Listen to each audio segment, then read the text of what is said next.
आज बात करेंगे किसान संगठनों की, बात करेंगे जिस तरह से सरकारों का रवैया है उसकी, आपस में किसान संगठन लड़ रहे हैं, बात उसकी भी करेंगे। पब्लिक और किसान संगठनों को कैसे आमने सामने करवा रहा है उसकी भी बात करेंगे। अभी हम अगर उत्तर प्रदेश की बात करें तो खास करके अपने ही संगठन जो एसकेएम से भी अलग हैं,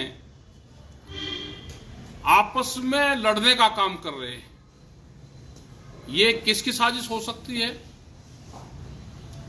कि एक दूसरे के खिलाफ कोर्ट कचहरी और मुकदमों तक चले गए।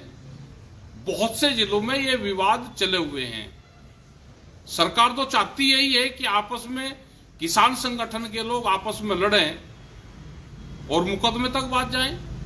वो चाहे बिजनौर का इश्यू हो, चाहे वो लखीमपुर खीरी के हो, हरदोई का मामला हो, चाहे वो शामली का इश्यू हो, वो गौतम बुद्ध नगर का हो, वो अलीगढ़ का हो।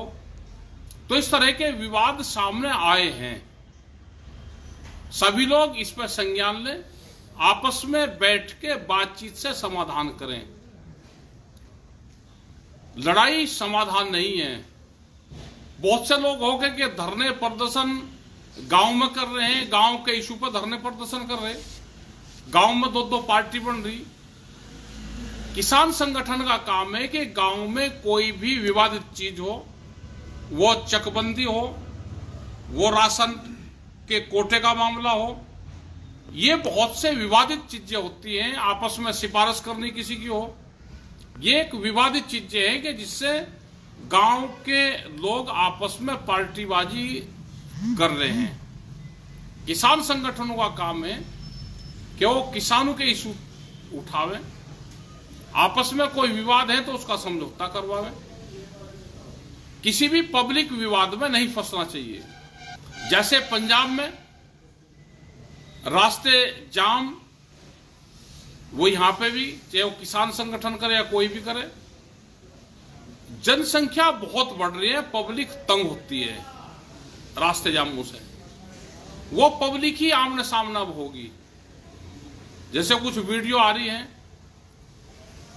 वे किसान संगठनों को ही कह रही कि हमारा पूरा कारोबार खत्म हो गया, हम कहां को जाएं। तो इन चीजों से हमको बचना पड़ेगा। पंजाब में जो आंदोलन चल रहा है वे हमारे साथी हैं, सारे पंजाब वाले भी। लेकिन पूरे देश को यही कि जिस तरह से पहले ट्रैक्टर मार्च हमने दिल्ली में किया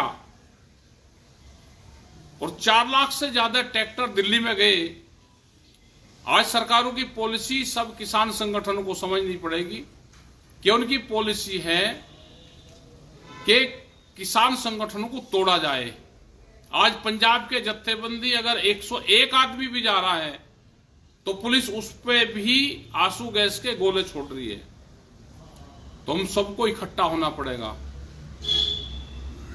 लड़ाई बहुत धैर्य से लड़ाई लड़नी पड़ेगी। दिल्ली की कॉल अगर देनी है तो दिल्ली की कॉल संयुक्त मोर्चे की जानी चाहिए, क्योंकि जो लोग दिल्ली से वापसी आए, दिल्ली की कॉल जाए तो बड़ी कॉल जाए, सब लोग इकट्ठा होकर कॉल दे। हमारे पंजाब के साथी वे भी है, पिछले 8 महीने से आंदोलन कर रहे हैं। वे किस साजिश के तहत फंसे हुए हैं वहां पे। संयुक्त मोर्चे ने एक 5 मेंबरी कमेटी भी बनाई थी। वो कमेटी उनसे बातचीत करे। जो एक बड़े लीडर है डल्लेवाल जी, वो तबीयत उनकी खराब है, अमर अनशन पे है, भूख हड़ताल कर रखी है। भूख हड़ताल उस टाइम पर होती थी जब राजाओं के राज होते थे।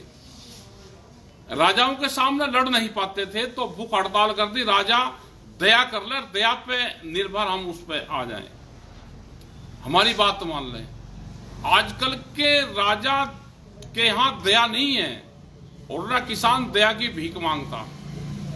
तो हमारी सबसे अपील है, सभी जत्थेबंदी से है कि सब लोग साथ में हैं।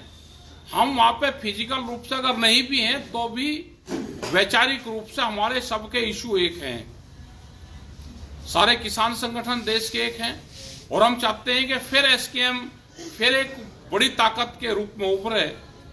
लेकिन बहुत आदमी गलत तरीके के बयानबाजी सरकारों के लोग आपके बीच से करवाएंगे। पंजाब के लोगों से हरियाणा और पंजाब के पानी के विवाद पे बयान दिलवाएंगे। हरियाणा सरकार चंडीगढ़ में जमीन ले रही तो उसके ऊपर बयान दिलवाएंगे कि हम नहीं देने देंगे।